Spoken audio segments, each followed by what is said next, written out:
Good morning मु नवीन बेहरा आज class को समस्त स्वागत करुच्ची। आज आम ये क्लास किसी सीसेट प्रश्नर समाधान करवा जहाँकि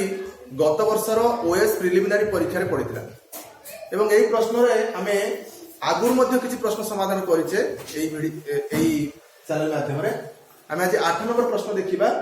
ओडिया प्रश्न लिखाई जड़े महिला गोटे व्यक्ति को माँ भाई पुओ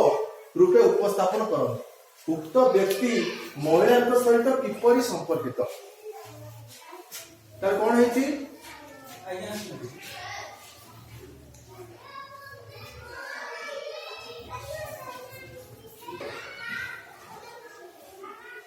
ताले महिला एति जन महिला अछंती एई जगह महिला अछंती से महिला हुंतु किंबा पुरुष हुंतु महिला और किंबा पुरुष जी भी हूँ महिला हूँ कि पुरुष हूँ जी भी हूँ जगह है कि महिला जो प्रश्न आम देखु तेज महिला जनक कहते आउ जड़े व्यक्ति एटी जन व्यक्ति अच्छा जन व्यक्ति अच्छा यही व्यक्ति होती यही महिला माँ को भाई को पुओ तमाने महिला माँ महिला माँ भाई को पुओ तर महिला माँ जी महिला जी हे माँ भाई महिला माँ भाई ताले महिला हो कि पुरुष हो आमे आमे जी भी हो आमे महिला पुरुष से किसी कथा नहीं किंतु जार भी भाई रो पुओ मार भाई कौन हम महिला हो कि पुरुष हो मार भाई कौन हम मार भाई हम आमर मामू मामू से महिला मार भाई हो से पुरुषर मार भाई आमर माँ भाई आमर कौन हे मामू हे से मामू ताले माँ को भाई को पुओ माने मामू को पुओ हे किए ना ये महिला मामू पुओ ये तर मामू पुओ को आम कौन डाकू आम भाई डाकू मामू पुओ को आम कौन डाकू भाई डाकू ताले से को प्रकार भाई सी आमर संपर्कीय भाई हे पारंती सीधा सड़क भाई तो नुहति लगी आमर मार पुओ हेले आमर भाई किंतु आमर से माँ को भाई पुओ सी आमर भाई हम मामू पुओ भाई हम तो मामू पुओ भाई को ये कौन ऑप्शन अच्छी ऑप्शन रे मामू भाई माँ को भाई पुओ मामू पुओ आमर तो पुतुरा हम नहीं तेणु छकी आमर तो से पुओ हम नहीं तेणु छकी से आमर मामू हम नहीं सी आमर हम ना तेणु सी कौन हम ये जो सी ऑप्शन अच्छी यार अर्थ हूँ से ज्ञाति मामू पुओ भाई संपर्कीय भाई ताकू अवश्य ज्ञाति वार्डटा कजन रो आसी CUSIN जो कजन इंग्लिश रे अच्छी संपर्कीय भाई संपर्कीय कजन माने संपर्कीय है कि सीधा सड़क ओडिया से ट्रांसलेट हो पारे तब से वर्ड कर ज्ञाति ज्ञाति कुटुंब आम जो कह है कि तेरे सीधा सड़क कजन रो अर्थ कौन ओडिया ज्ञाति की कौन जना पड़ुनी किंतु यही चारिटा तो यही 3टा ऑप्शन जेहेतु नुहे सी आमर इंग्लिश कजन मारिबा कजन मान संपर्कीय भाई कजन जोटा कि ओडिया तक दउछि ज्ञाति सेटा हमें ओडिया और इंग्लिश दीटा क्वेश्चन को मिसई करी सेतुर हमें यार आंसर पाइबा जे एटी पुरुष काम ये पुरुषकर मार भाई भी पुरुषकर हम मामू ये जो पुरुषकर जे मार भाई ला मामू पुरुषकर मामूर पुओ भी पुरुषकर भाई हम एवं से भी से कजन हम बा ज्ञाति हम बुझे लगी आउ महिला मार भाई पुओ से महिला मार भाई मैंने महिला हम मामू मामूर पुओ हम तार संपर्कीय भाई बा कजन जोटा कि सी ओडिया तो ट्रांसलेट करके जो प्रश्न जो ओडिया को ट्रांसलेट करा जाउची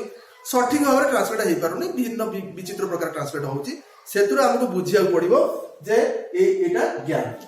किछि न जाना पड़ले ज्ञाति कौन सीधा सड़क आम किछि पढ़ुनु से बाबत रे हमर ज्ञाति हम जानछु ज्ञाति कुटुंब माने हमर संपर्कीय जो माने सब अछंती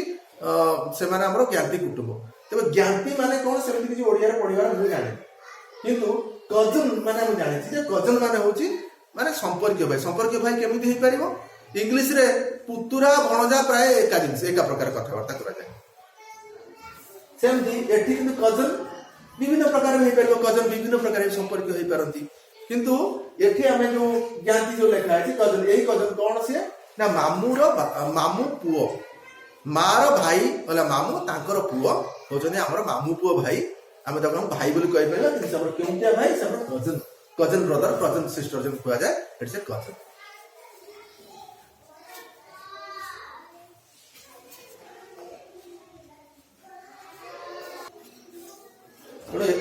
एमती देखा गले आमर समस्त कजन हे कजन ब्रदर हे कौ माने ना आमर दादा पुओ आमर बड़ापार पुओ आमर पीसार पुओ आम पीसीर पुओ आम मौसार पुओ आमर मामूर पुओ आम माउसीर पुओ समस्ते आमर हे कौन संपर्कीय भाई जोटा कि इंग्लिश में कहते कजन किंतु ज्ञातिर अर्थ कौन था सीधा सड़क सीधा हो पारे न हो पारे किंतु एठी आमे ओडिया को जदी नेबा ताले ओडिया रे एई मानक लेकरी आमे काटी साला परे आमे जहा को पाइबा से होचे हमर आंसर लगी मामू पुओ भी हम कजन पीसा पुओ भी हम कजन लगी दादा पुओ भी हम कजन तो सीधा सड़क भाई से नुहति तेणु संपर्कीय भाई तेणु कहूँ कजन जोटा कि आम ए ऑप्शन आए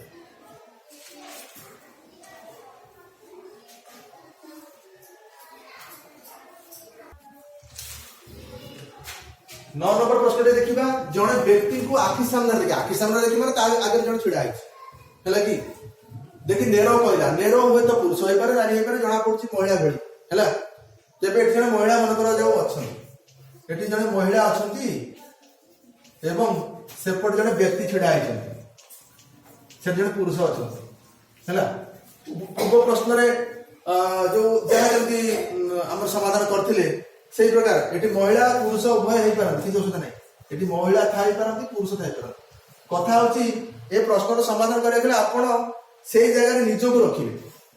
रखिले यार समाधान सहज हो केमती कौन मन कर महिला जनक ये व्यक्ति को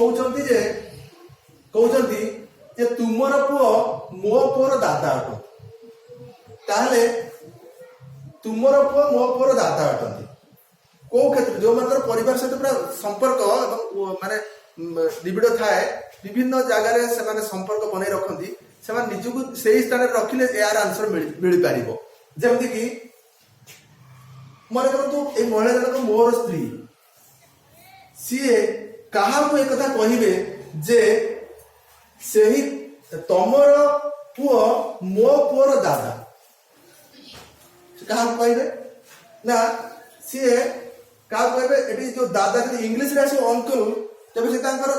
जब इंग्लीश रे आसे अंकल से बापा को भी कही दे पारे ए कथा है कि सेठी अंकल आसिले से मैटरनाल अंकल पैटर्नाल अंकल हो पारे कि जो दादा आसुची तार से कहा कहे ना से हुए तो मोर दादा को एक कथा कही पारती सी मोर दादा को कही पारती कि मोर बापा को से कही पारती कहीं ना मो दादा पुओ आंकर पुओर भी दादा है यही महिला जदि से व्यक्ति होता दादा स्वामी दादा यही महिला से व्यक्ति जदि स्वामी दादा भी होता यही महिला भी दादा डाके जदि दादा डाके से दादा पुओ जी हम दादा पुओ से दादा जी पुओ हम सी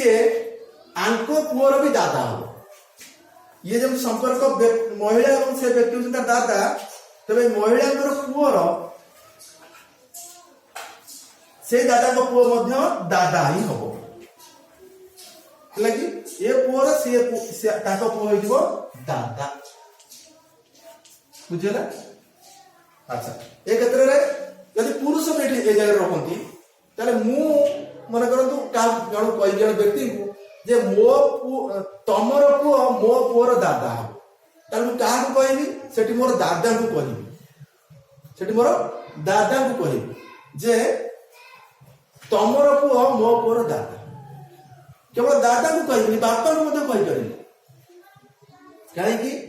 ना मो बापांकर जे पुओ मो बापांकर जे पुओ मु भी गोटे पुओ सी भी गोटे पुओ सी ମୋ ପୁଅର ନିହାତି ଦାଦା ହେବ। ମୋ ବାପାଙ୍କର ପୁଅ ମାନେ ମୋର ଭାଇ କୁ ମୋ ପୁଅ କଣ ଡାକିବ? ଦାଦା ଡାକିବ କି ନାଇଁ? ଦାଦା ଡାକିବ। ମୋର ଦାଦାଙ୍କର ପୁଅକୁ ବି ମୋ ପୁଅ ଦାଦା ଡାକିବ, ମୋ ବାପାଙ୍କର ପୁଅକୁ ବି ମୋ ପୁଅ ଦାଦା ଡାକିବ। ବୁଝିଲା କି? ଏଠି ଯଦି ମହିଳା ଆସନ୍ତି, ନେରୋ ଯଦି ମହିଳା ହେଇଥାନ୍ତି, ତେବେ ଯେହେତୁ ମୋର ବାପାଙ୍କର ପୁଅକୁ ତାଙ୍କର ପୁଅ ଅର୍ଥାତ ମୋ ପୁଅ ଦାଦା ଡାକିବ, ତେଣୁ ମୁଁ ଯାହାକୁ ଦାଦା ଡାକୁଛି, ଯୋଉ ବ୍ୟକ୍ତିଙ୍କୁ, ମୋ ସ୍ତ୍ରୀ ମଧ୍ୟ ତାକୁ ଦାଦା ହିଁ ଡାକିବେ। ହେଲା କି? ତେଣୁ ଏ କ୍ଷେତ୍ରରେ ମହିଳା କ୍ଷେତ୍ରରେ ହୁଏତ ଏଇ ବ୍ୟକ୍ତି ତାଙ୍କର ବାପା ନ ହେଇପାରନ୍ତି, କାରଣ ବାପା ହେଲେ ଇଂଲିଶରେ ଠିକ ହବ, ସେଠି ବି ଅଙ୍କଲ। ଏଠି ଦାଦା ମାନେ ଇଂଲିଶରେ ବି ଅଙ୍କଲ, ଆଉ ଇଂଲିଶରେ ମାମୁଁ ବି ଅଙ୍କଲ। ବୁଝିଲା କି? ତେଣୁ ଯଦି ସେଠି ଅଙ୍କଲ ଜାଗାରେ ମାମୁଁ ହୁଅନ୍ତି, ତେବେ ମହିଳାଙ୍କ ପାଇଁ ସେଇ କ୍ଷେତ୍ରରେ ତାଙ୍କର ଦାଦା ବି ହେଇପାରନ୍ତି, ତାଙ୍କର ବାପା ବି ହେଇପାରନ୍ତି। ଉଭୟଙ୍କର ପୁଅ ତାଙ୍କ ପୁଅର ଅଙ୍କଲ ହେବେ, ଅର୍ଥାତ ମାମୁଁ ହେବେ। କିନ୍ତୁ ଓଡିଆ କ୍ଷେତ୍ରରେ, ଓଡିଆ ଯଦି ଆମେ କହିବା, ଓଡିଆରେ ଦାଦା ମାମୁଁ ଇଏ ଅଲଗା ଜିନିଷ। ଇଂଲିଶ ଏତେ ଡେସ୍କ୍ରାଇବ କରିପାରୁନି, ଅବଶ୍ୟ କରିଛନ୍ତି, ପ୍ୟାଟର୍ନାଲ କରିଛନ୍ତି, କିନ୍ତୁ ସାଧାରଣତଃ ଅଙ୍କଲ କୁହାଯାଏ। କିନ୍ତୁ ଏଇ କ୍ଷେତ୍ରରେ ମହିଳା କ୍ଷେତ୍ରରେ ସିଏ ତାଙ୍କ କ୍ଷେତ୍ରରେ ତାଙ୍କ ବାପାକୁ ସେ କଥା କହିପାରିବେ କିମ୍ବା ଦାଦାକୁ ବି କହିପାରିବେ, କିଛି ଅସୁବିଧା ନାହିଁ। ବୁଝିଲା କି? ବାପାଙ୍କୁ ଦାଦା କହିପାରିବେ, କିନ୍ତୁ ତାଙ୍କର ଯୋଉ ପୁଅ, ସେମାନେ ତାଙ୍କ ପୁଅଙ୍କର ସେମାନେ ଦାଦା ହେବେନି, ସେମାନେ ମାମୁଁ ହେବେ। କିନ୍ତୁ ଏ କ୍ଷେତ୍ରରେ ଯଦି ପୁରୁଷ ଆସନ୍ତି, ନେରୋ ଯଦି ପୁରୁଷ ହେଇଥାଏ, ତେବେ ଏ କ୍ଷେତ୍ରରେ ତାଙ୍କର ବାପାଙ୍କର ପୁଅ ଅର୍ଥାତ ତାଙ୍କର ଭାଇ ତାଙ୍କ ପୁଅର ନିହାତି ଦାଦା ହେବେ, କିମ୍ବା ତାଙ୍କର ଦାଦାଙ୍କର ପୁଅ ମଧ୍ୟ ତାଙ୍କ ପୁଅର ଦାଦା ହେବେ। ତେଣୁ ଏଠି ଅପସନ ଦୁଇଟା ଅପସନ ହେଇପାରିବ। ସବୁଠୁ ଭଲ ଅପସନ ହବ ଦାଦା। ଭଲ ଅପସନ ହବ ଦାଦା। ମହିଳା ପୁରୁଷ ଉଭୟ ପାଇଁ ଦାଦା ହେବ, କିନ୍ତୁ ବାପା ମଧ୍ୟ ଅପସନରେ ଆସିପାରନ୍ତି। ଏଇ ଉତ୍ତରରେ ବାପା ଦାଦା ଉଭୟ ହେଇପାରନ୍ତି। ତେଣୁ ଅପସନ ବି ଆଉ ସି ଉଭୟ ହେଇପାରେ। ହୁଏତ ଓପିଏସସି ମଧ୍ୟ ବି ସି ବେଳେ ବେଳେ ଉଭୟ ଅପସନକୁ ମଧ୍ୟ ରାଇଟ୍ ଅପସନ ଭାବରେ ତାଙ୍କର ଆନ୍ସର ସିଟରେ ଛାଡ଼ିଥାନ୍ତି। ଦେଖିଲେ ଜଣା ପଡିବ ଯେ ଦିଟା ଅପସନ ଠିକ ହଉଛି କି ନାହିଁ, କିନ୍ତୁ ଦାଦାଟା ବେଟର ଅପସନ ରହିବ।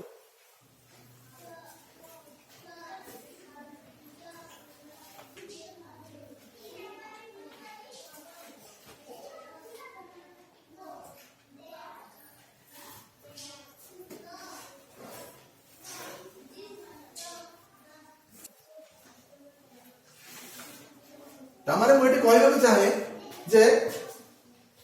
ମୋ ବାପାର ପୁଅ କିମ୍ବା ମୋ ଦାଦାର ପୁଅ ଯିଏ ବି ହୁଅନ୍ତୁ, ସେମାନେ ତ ମୋର ଭାଇ। ତେଣୁ ସେମାନେ ଯେହେତୁ ମୋର ଭାଇକୁ ମୋ ପୁଅ କଣ ଡାକିବ? ଦାଦା ଡାକିବ। ତେଣୁ ମୋ ବାପାଙ୍କର ପୁଅ କିମ୍ବା ମୋ ଦାଦାଙ୍କର ପୁଅ